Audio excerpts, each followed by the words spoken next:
I know a lot of you do not believe that these things happen, but they do happen. So this story I'm about to tell you is a story that I want you to watch with an open mind, and I'm going not going to call their actual names. It's a real life story, so I will not be using their actual names in case they come across this video. So many years ago in Cross River State, let's be precise, in Unical, we had this beautiful couple, a boy and a girl, dating, and it got to a point where the girl had accommodation problem. She moved into the boyfriend's house. Now we'll call the boyfriend Chinedu, while we'll call her Afyong for the purpose of this video. So Chinedu asked this girl out, I think maybe in their year 1 or 2, I can't remember. They were dating, they had dated for so long.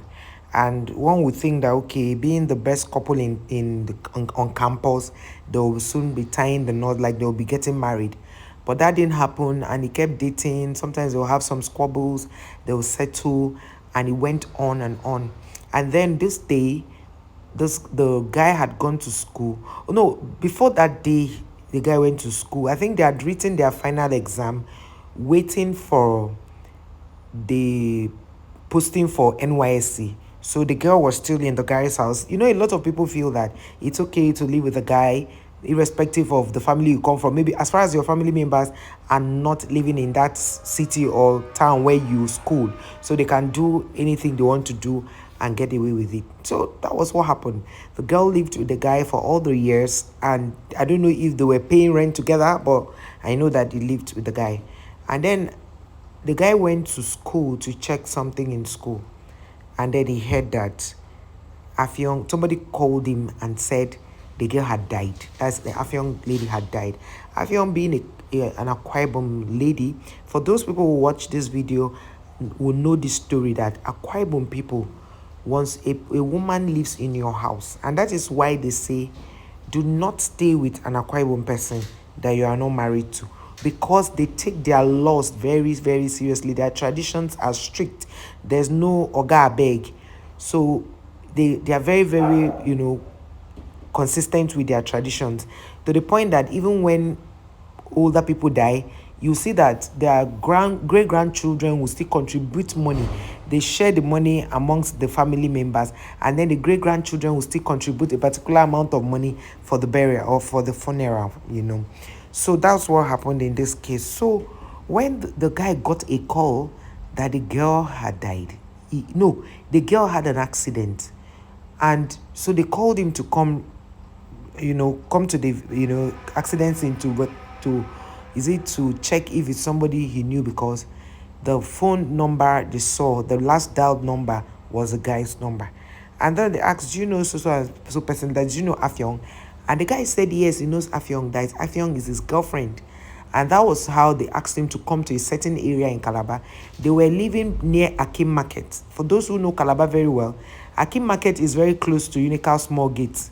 So it's something that those who live in Akim can just walk to the school. You don't need to, use any means of transportation. You could just walk into Small Gate, or if you want to walk down towards the big gate, it's not also far. It's very close. And it's also close to Kakulox Park, close to Akwa Ibom Transport, and that's AKTC. So the guy rushed down to the place, and behold, it was his girlfriend that was lying there still. So what he quickly did was, he was confused. So they now asked him if he knows any member of our family. And then through her phone, they called the family members. And I think they didn't call the parents directly. They called the sister of the girl and broke the news to her. So they now asked the guy if he can go to sign so that they can put her in the morgue. And on reaching there, they were now asking the guy who is going to sign. The guy refused to sign. They said no, he has to sign because he's the one that's the closest person here, that the family members are not here. Being that they were dating, they said, are you still in a relationship? He opened up to them to say they were living together before the incident. So they said, which means people were almost like a couple, and that's how the guy signed.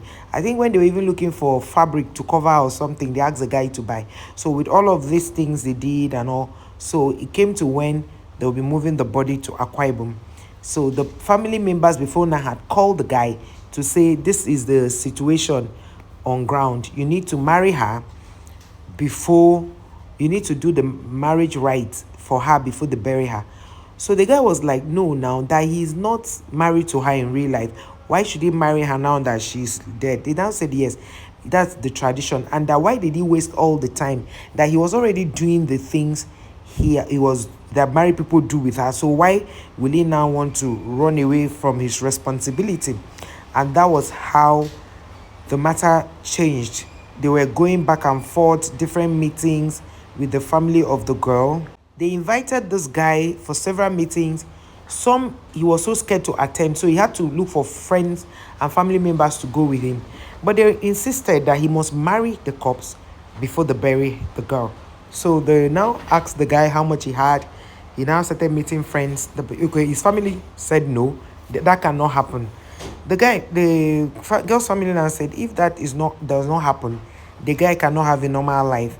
This thing went on back and forth until the guy eventually accepted to do the marriage rite. So now people were like, they've never heard this kind of a thing before. But well, let him just go ahead and do it for peace to reign. So the guy was like, how can he ever have a normal life, being that he has been married to somebody that is dead? Well, how can he ever have a normal life? So those were the concerns the guy had. So people were like, well, that's the tradition. If you dated an Akwa Ibom girl, that's what you should expect. And you are living with her. That's even the worst part. So if you aren't even living with her, it's a different thing. You're living with her. The difference is that you didn't have children together. So that went on and on until this guy had to start looking for a tailor to make the wedding dress the lady will wear. He will wear his own suit. And he did traditional marriage. He did everything. They gave him a list. He bought everything on that list. People sat down just like the way people do traditional marriage. He came out, the friends of the girl danced out. He also danced out, and that was how the did all the marriage rites. She was with her wedding gown. They did everything that they would do in a traditional marriage. They did everything they would do in a white wedding. They exchanged rings. And in some culture, I don't know if they did that to this guy. In some culture, you will even sleep. In short, they do it. There are quite more people do it. In some of their villages, they will ask the guy to sleep in the same room with the corpse till the day of the burial. Like you would lie in the same room with the corpse till the day of the burial. If they're burying the person the next day, you have to sleep there till the next day, which some of the people also insinuated that they had done that to him. So, but I'm telling you what I know because we're almost not living far from each other when this thing happened. So, after the whole thing, the guy no longer had a normal life. He was living in fear. He was scared. What will happen to him? He married a corpse. And, this goes to show, to tell people that be careful the kind of decisions you make or take in life, because most times you take decisions that may either make or break you. It is actually very wrong to live with somebody you are not married to.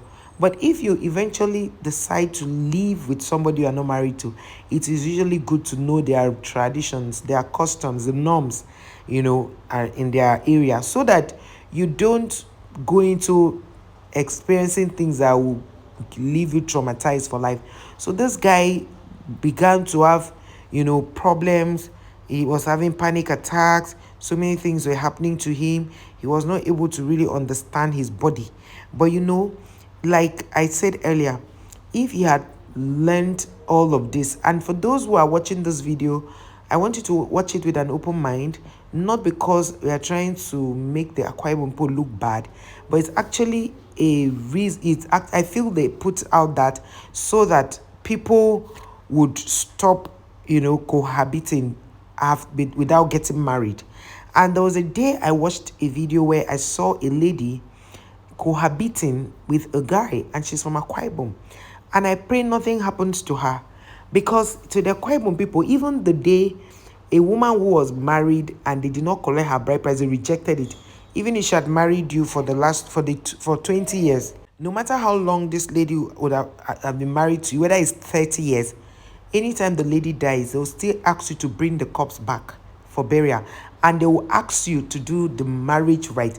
If the man is late before the woman dies, they will ask the man, the woman's children, the sons of the man that was staying with her, to do all the marriage rites. So that is the tradition.